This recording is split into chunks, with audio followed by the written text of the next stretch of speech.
everyone, welcome back to my YouTube channel. In today's video, I'll be showing you all the ingredients for my hair treatment recipe. First, you'll need 1 to 2 spoonfuls of coconut oil. This is great for nourishing and moisturizing your hair. You can use any oil you want actually. Virgin olive oil. This promotes healthy scalp. It's a great lightweight deep conditioner and helps produce soft and healthy hair. I really love putting honey in my treatments. This makes my hair real shiny. Honey helps to replenish moisture that is lost and also cleans our hair follicles, keeping our hair healthy and strong. So what you're going to want to do is put this either in the microwave or you can put it on the stove. I was lazy, I put it in the microwave. Next is mayonnaise. It may seem weird and gross, but trust me guys, this is so good for your hair. It really promotes healthy hair growth, defines your curls, increases shine, naturally conditions and cleanses the hair follicles as well. Eggs help curb hair loss and breakage. It heals damage, it adds shines, and it improves the hair elasticity as well as promotes hair growth.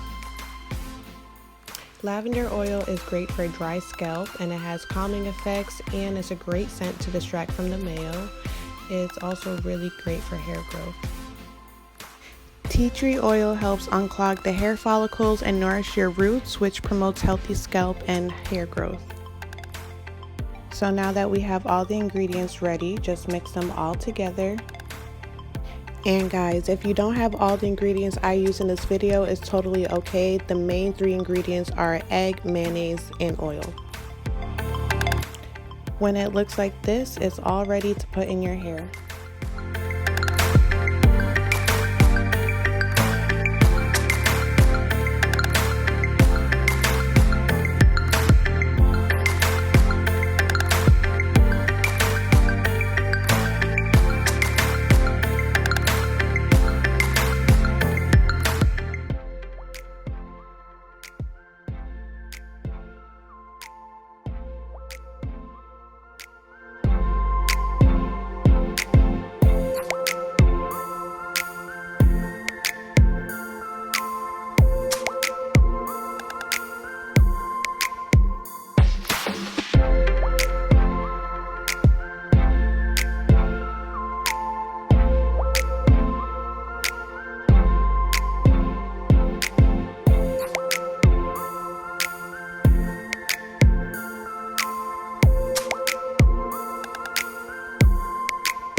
So this is how my hair looked after the treatment, after I put in some leave-in conditioner and styled it, let it dry. I hope this recipe helps you guys out. Don't forget to like, subscribe, comment, and share. Thank you for watching.